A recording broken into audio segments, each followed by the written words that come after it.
मिल गई मन को ठंडक। और कितना गिरोगे नीचे, कितना गिरोगे। Hi guys, welcome back to the rumour zone. तो गाइस, लास्ट वीडियो में हमने निशी अडवाणी के मिसोजिनिस्टिक कमेंट्स के बारे में बात करी थी। और जैसे कि हम सबको पता है, ऋषि और हिमांशी का डिवोर्स पूरे सोशल मीडिया पर छाया हुआ है। अब इस कंट्रोवर्सी में एक और नई चीज़ ऐड हुई है। ऋषि ने एक वीडियो अपलोड करी अपने रिस्पॉन्स के साथ, और उसमें कुछ प्रूफ्स भी ऐड थे। और उनके वीडियो अपलोड करने के 5 घंटे बाद ही हिमांशी का भी एक 7 मिनट का वीडियो आया। अब बात करते हैं ऋषि के वीडियो के बारे में। अपने वीडियो में ऋषि ने बताया कि कैसे वो शादी से पहले अपने पापा के बिजनेस में इन्वॉल्व थे और उनको यूट्यूब के बारे में इतनी नॉलेज नहीं थी। फिर हिमांशी से मिलने के बाद उन्होंने ऋषि को समझाया कि यूट्यूब काम कैसे करता है और बाकी के प्रोसीजर्स क्या हैं। और ये हिमांशी का ही प्लान था कि दोनों मिलकर यूट्यूब कंटिन्यू करें। ऋषि के अकॉर्डिंग हिमांशी ने कहा था कि अगर ब्लॉगिंग कंटिन्यू करेंगे तो ये दोनों के लिए बेनिफिशियल होगा। इवन ऋषि और उनकी फैमिली ने इस डिसीजन को सपोर्ट किया, और ऑनेस्टली उनके ब्लॉग को लोगों ने काफ़ी पसंद किया था। उसके बाद ऋषि ने कुछ आईटीआर्स के पिक्चर्स शो करे। दैट वाज 2018 से 2019, 2019 से 20, 21, 22 और 23 के।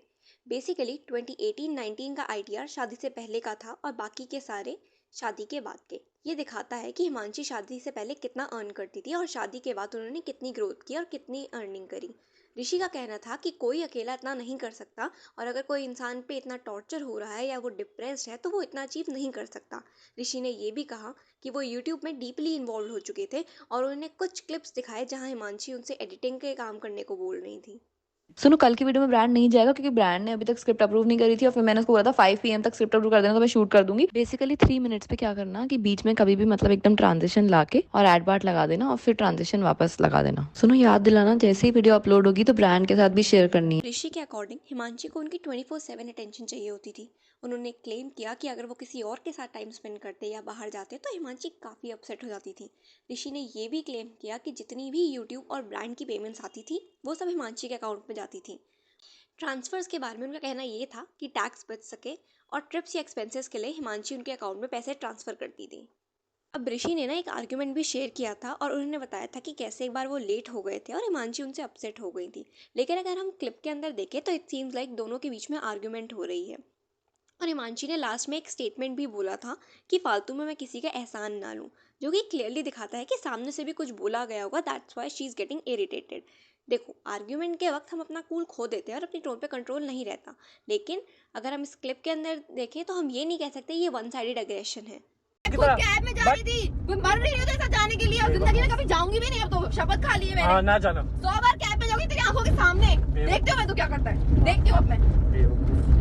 तमीज से बात एक कर। दिन सिर्फ मेरे साथ काम करने चला गया तो इसमें कितना सुना रहा है मुझे। एक ही दिन तो काम कराता हूँ मैं तुम्हारे, बाकी सुना दिन तो क्यों नहीं रहे हो कराता मुझे? हूँ। सुना के ना, मैं बोल रहा हूँ सर मत खाओ मेरा। सर कब खाया मैंने तुम्हारा? अब खा रही हूँ सर। मैंने कोई थोड़ी भीख मांगी थी कि मेरे साथ चलो, जिंदगी में किसी का एहसान ना लूं मैं।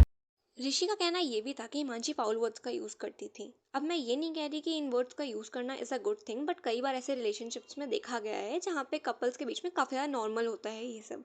और बेस्ड ऑन द क्लिप जो उन्होंने शेयर करी, it seems like they were having a normal conversation, and the way she was speaking it seems like Rishi was okay with it. थक्के गांडू क्या मरा रहा है भाई। ऋषि ने क्लेम किया कि हिमांशी गुरुओं और बाकी सुपरस्टिशियस एक्टिविटीज़ में इन्वॉल्व थी, यानी वो काफ़ी ज़्यादा पोजेसिव भी थी। बिल्कुल नॉर्मल हूँ, यहाँ पे चिल कर रही हूँ, रोज अपना वीडियो बना रही हूँ। दुखी होती तो वीडियो बना रही होती, अपना काम कर रही होती। इतना 24 आवर्स तो मैं काम ही काम कर रही हूँ अपना। हद है यार, हद है। मेरी साइड से ऐसा कुछ नहीं है, मुझे कोई बुरा नहीं लग रहा है, मैं बिल्कुल नॉर्मल हूँ। अभी जो क्लिप थी ना, ये ऋषि और हिमांशी के फर्स्ट सेपरेशन के टाइम की है। इस क्लिप को देखकर हम ये श्योर नहीं हो सकते कि ये किस सेंस में थी, क्योंकि एट टाइम्स हम फैमिली के सामने अपनी प्रॉब्लम्स छुपाने के लिए बोल देते हैं। अब मैं ये नहीं बोल रही कि हिमांशी किसी प्रेशर में आके ये सारी बातें बोल रही है, इट जस्ट एन कि एक पॉसिबिलिटी हो सकती है।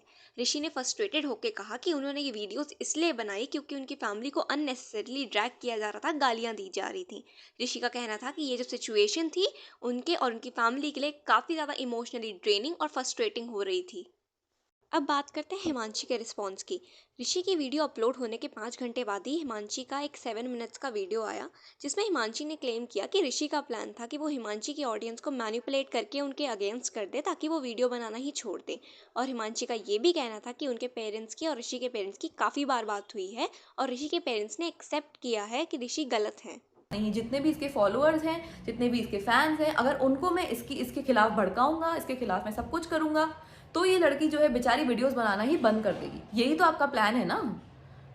हजारों बार आपके पेरेंट्स की मेरे पेरेंट्स से बात हुई है, आपके पेरेंट्स ने ये चीज कही है कि हाँ वी एक्सेप्ट कि हमारा बेटा गलत है, आप अपनी बेटी को मत लेके जाओ इस तरीके से। हिमांशी ने एक और स्टेटमेंट दी कि ऋषि का किसी और लड़की के साथ अफेयर चल रहा था and he was planning to get married with हर।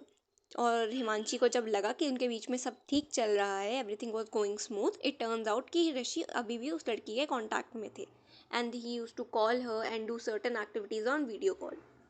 क्योंकि इन सर ने एक लड़की ढूंढ ली थी जिसके साथ इनको मैरिज करनी थी, उसके साथ इनने पूरा मैरिज का प्लान बना लिया।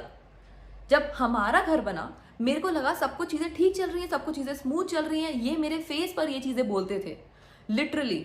और आप ये कुछ भी नहीं बताओगे कि आप कौन कौन सी लड़कियों से अकेले रूम में जाके बात करते थे और बात करने के बाद क्या क्या करते थे उनके साथ, बताओगे आप वीडियो कॉल पे कि आप क्या करते थे? हिमांशी ने ये भी कहा कि सोसाइटी की वजह से उन्होंने ये रिश्ता 4 साल तक निभाया। देखो, आज के टाइम पे भी ना हमारी सोसाइटी में डिवोर्स बहुत बड़ी चीज़ है and at times family pressure डालती हैं दोनों कपल्स के ऊपर कि वो कॉपरेट और कॉम्प्रोमाइज़ कर ले ताकि फैमिली की इज्जत बच जाए और एक रेपुटेशन बनी रहे। उसके बाद हिमांशी ने ऋषि के बैड बिहेवियर के बारे में बात करी। उन्होंने कहा कैसे ऋषि सब अपने अकॉर्डिंग चाहते थे एंड अगर चीज़ें उनके तरीके से नहीं चलती थी, he used to shout at her and she said कि वो स्टेट में नहीं होती थी कि जब उन पर चिल्लाया जा रहा है, उनको इतना परेशान किया जा रहा है, वो रिकॉर्डिंग कर सके एंड जब इस चीज़ का रिएक्शन निकलता था उनके मुंह से तो उस चीज़ों को रिकॉर्ड कर लिया जाता था। हिमांशी ने ऋषि को नार्सिसिस्ट एंड प्रिटेंशियस भी कहा। हिमांशी का ये भी कहना था कि उनकी फैमिली को ऋषि और उनकी फैमिली बिल्कुल पसंद नहीं थी। अब हिमांशी ने अपनी वीडियो के अंदर एक स्टेटमेंट दी कि उनका वीडियो बनाने का मोटिव ये था कि वो अपनी ऑडियंस को जवाब दें। उन्होंने कहा जैसे जैसे टाइम आगे बढ़ता रहेगा वैसे वैसे सच सामने आता रहेगा। अब ये कंट्रोवर्सी दिन पर दिन और मेसी होती जा रही है। तो आप लोगों का क्या ओपिनियन है इस प्रेजेंट सिनेरियो के बारे में? आपको कौन इनोसेंट लगता है और कौन pretentious? Let me know in the comments below and don't forget to like, comment and subscribe. Till then bye.